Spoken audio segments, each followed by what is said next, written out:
good morning. First of all, let me introduce myself. My name is Novel Andri Purnama Bunga, and today I would like to present a teaching method called true or false technique in teaching English. So, let's start to the material. Okay, true or false is a teaching technique that is commonly used in reading and listening activities.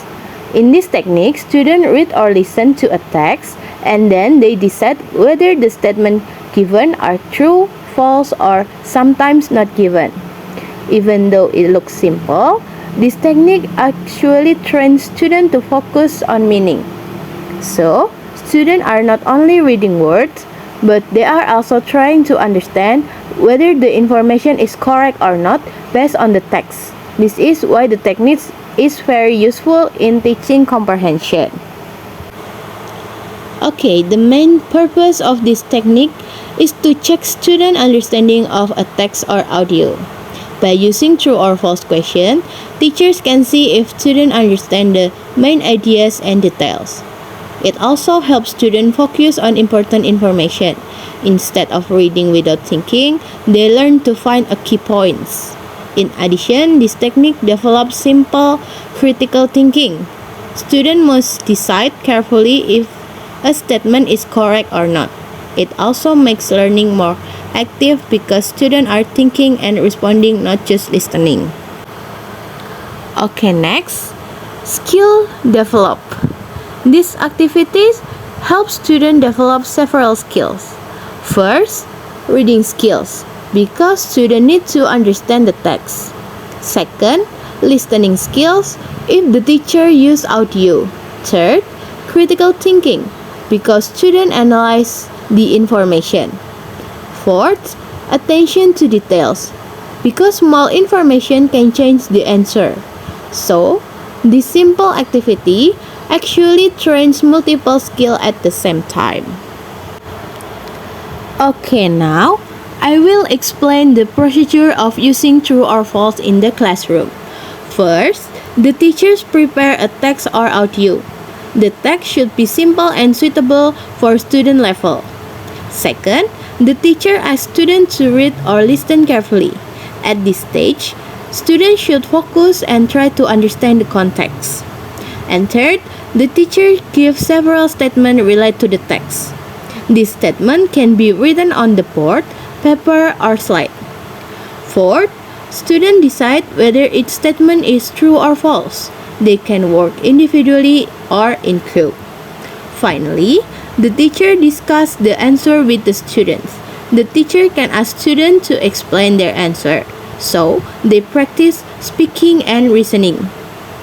In this step, is important because students learn not only the answer but also the reason. Now, let's look at the simple example.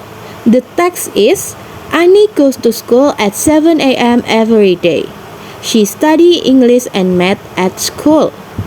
Now, the statement, number 1, Annie goes to school at 7 a.m. The answer is true because it matches the text.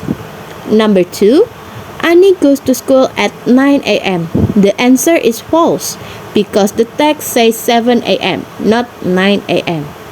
Number 3, Annie studies English at school.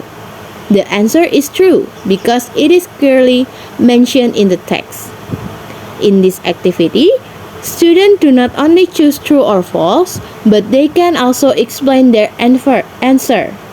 For example, they can say, it is false because the time is different. Okay, the advantages and disadvantages. First, the advantages. This technique has several advantages. First, it is very easy to use. Teachers do not need complicated preparation, only a text and some statement. Second, it's saves times. Teachers can quickly check student understanding without giving a long question. Third, it is suitable for beginners. Students feel more comfortable because the text is simple and clear. Fourth, it is a quick way to evaluate student comprehension. Teachers can immediately see which students understand and which do not. Because of these advantages, true or false is often used in classroom. Okay, next, disadvantages.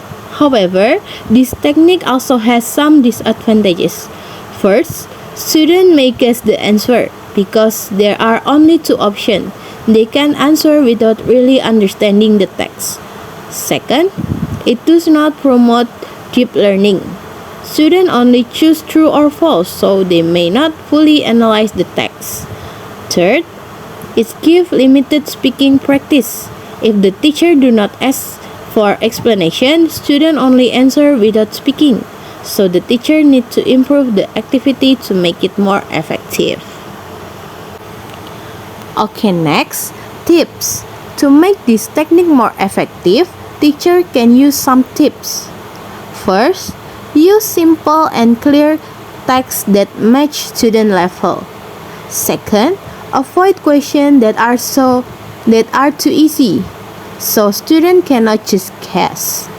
Third, ask students to explain their answer. For example, why is it false? This will improve speaking and thinking skill. Fourth, encourage students to use English when answering. Even simple sentences are okay as long as they try. Fifth, teacher can make the activity more fun by using games or group work. With these tips, the activity will be more engaging and meaningful. Okay, so in conclusion, true or false method is a simple but effective teaching technique. It helps students understand text and develop important skills such as reading skill, listening, and critical thinking. Although it has some limitation, teacher can improve it by adding discussion and explanation. This technique also makes the classroom more effective, interactive, and enjoyable. So, true or false is a good method to use in English learning, especially for beginners. Okay, so that's all for me. Thank you for watching and see you in the next time. Goodbye.